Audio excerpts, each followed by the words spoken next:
So, we're looking at a situation where, well, Israel just hit Iran in a pretty dramatic preventive strike, right?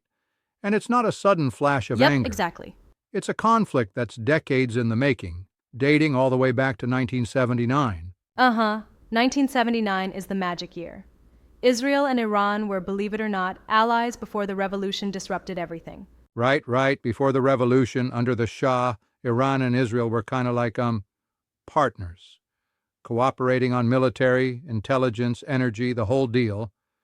But then the Islamic Revolution turned like Mm-hmm. everything upside down. Yeah, it's, kind of wild that one revolution can, completely reframe a relationship built over decades. Totally. The revolution, led by Khomeini, essentially made Israel a symbol of westernization and imperialism, which frankly sparked Exactly. some deep-rooted enmity. And soon enough, Iran was all about rallying the broader Muslim world against Israel. So, in effect, that shifted Iran's entire foreign policy, turning it from a partner into a long-term adversary, right? Precisely, and it wasn't just political, it was almost theological. Khomeini's ideology made death to Israel more than just a slogan. It became like a core policy to, legitimize the revolution globally.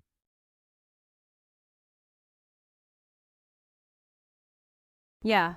And then we see the fallout, like proxy wars and all that, with Iran backing groups like Hezbollah and Hamas. This shadow war has been raging silently for decades. Exactly. It's like, Israel's been preemptively, nipping any nuclear aspirations by bombings and covert operations since the Osirak reactor back in the 80s. Remember the Syrian reactor in 2007 too? Absolutely. That's been a continued pattern. Israel's strategy has always been around, preventing a nuclear-armed Iran. And it's interesting. The article digs deep into that shift. Before 1979, both were seen as smaller powers in a dangerous neighborhood, but post-revolution, everything changed.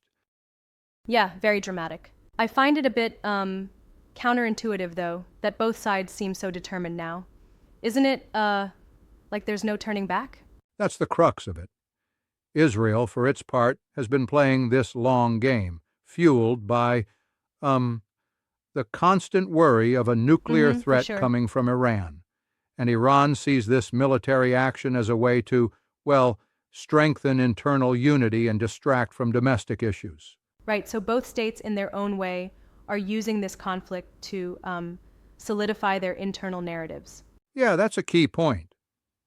For Israel, it's about unifying against a perceived existential threat, while for Iran, it's a tool to, consolidate power internally amidst economic woes and political dissent. Yeah, absolutely. And let's not ignore the role of the United States here. The article points to its shifting policies, from Obama's diplomacy with the Iran nuclear deal to Trump's combative stance, and now back with Trump again being influential in this escalation. Right. The U.S. essentially helped heat up the situation by throwing in a bit of political fuel. Trump's move to gut the State Department and give Israel a green light really pushed this all over the edge. Yeah, that's something to consider. But I gotta ask, isn't it a bit simplistic to just blame one administration? I mean, shouldn't we be looking at decades of unstable policy and deep-seated regional issues? That's a fair point. I mean, it's not just Trump. No, it's been a legacy of failed diplomacy and unchecked, aggressive posturing on both sides. Exactly. This is where long-standing rivalries and internal politics really intertwine with international strategy. Exactly. It's like both states are using external threats to mask their internal problems, Yeah, like Iran needing to show that external enemy to cement national unity, while Israel distracts from internal political issues and corruption through rallying against a common foe. And then there's the economic fallout. We're talking oil prices spiking, warships mobilizing, and global economies feeling that ripple. It's a real-life domino effect. Absolutely. It's like when one domino falls, every piece in the region, and honestly the world, can feel that tremor. Yeah, that Civilians, imagery works. markets, everyone is just caught in the crossfire. So it's not just about military might, it's about political narratives, economic interests, and even, as you mentioned, internal propaganda. Right. It's a multi-layered, interconnected crisis, and it's fascinating, in a morbid sort of way, how historical alliances like the alliance from when Iran was under the Shah can be completely upended by political revolutions. Definitely.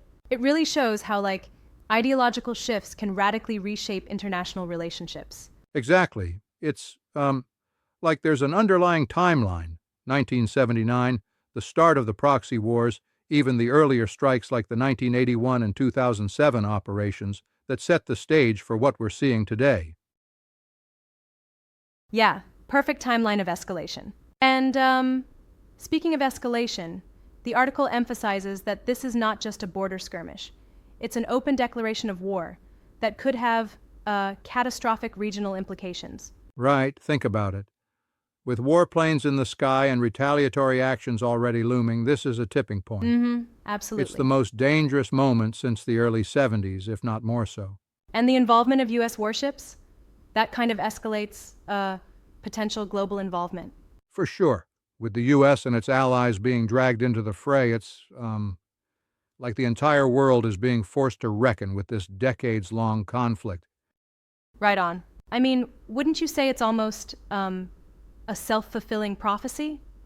Israel's strikes, Iran's rhetoric, proxy wars, they've all been building to this inevitable confrontation. Exactly. It's like you can see the pieces moving on the board well in advance, but every time there's been a moment of hesitation. Absolutely. And now, that hesitation has largely evaporated. What really gets me is how both sides, despite all their military capabilities, are relying heavily on these narratives to justify their actions. It's almost like the narrative itself is arming them as much as the weapons. I kind of agree, but here's where I cautiously challenge that point. While narratives drive policy, you can't ignore the actual tangible military operations, bombings, cyberattacks, covert ops. They're very concrete actions that have real consequences. I see your point. Good, yeah. It's a balance of ideology and raw military power. And in today's world, where nuclear capabilities tip the scales, even the smallest miscalculation can be catastrophic. Totally agree. And the nuclear issue? Man, that really magnifies everything. The article points out that Iran's nuclear program, which was once peaceful under the Shah, rapidly morphed into a flashpoint post-revolution. Exactly. And Israel's long-standing resolve to stop a nuclear Iran at all costs has led to a series of preemptive strikes and covert operations. Yes, that's why we saw events like the bombing of Osirak and the cyber attacks like Stuxnet. It's a deliberate effort to shape, regional power balances. Right, no doubt about that. And now, with this full-scale strike in 2025, almost every element seems to have aligned.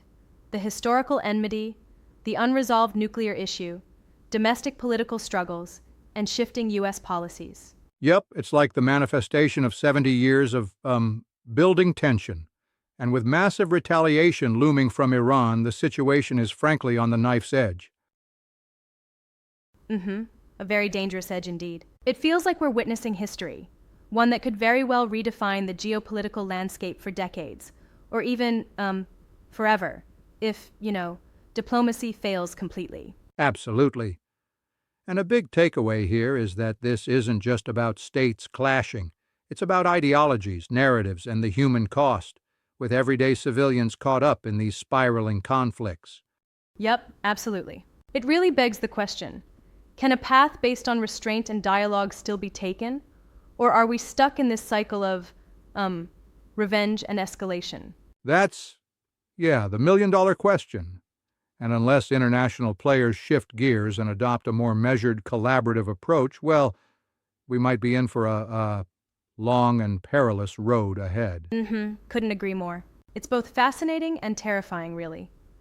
The way historical alliances crumble, ideologies harden, and then rapid militaristic responses ensue. It's like a tragic, endless play. Right, exactly. And with tomorrow's headlines, we'll likely see new developments that further complicate the regional and even global picture. Yep, every new twist just adds to the intensity. So, as we wrap up today's conversation, it's clear that this isn't just an isolated conflict. It's the product of long-standing policies, shifting alliances, and strategic gambles that continue to, haunt the Middle East. Exactly. A potent reminder of how history, if left unchecked, always tends to come back and shape our present in, dramatic ways. Very dramatically indeed. All right, I think that pretty much sums it up. Decades of tension leading to a moment that may define the future of the region. Thanks for this deep dive. It's been intense. Yeah, thanks for joining this discussion. Let's hope the powers that be choose a path of, de-escalation and diplomacy before things spiral any Absolutely, further. fingers crossed.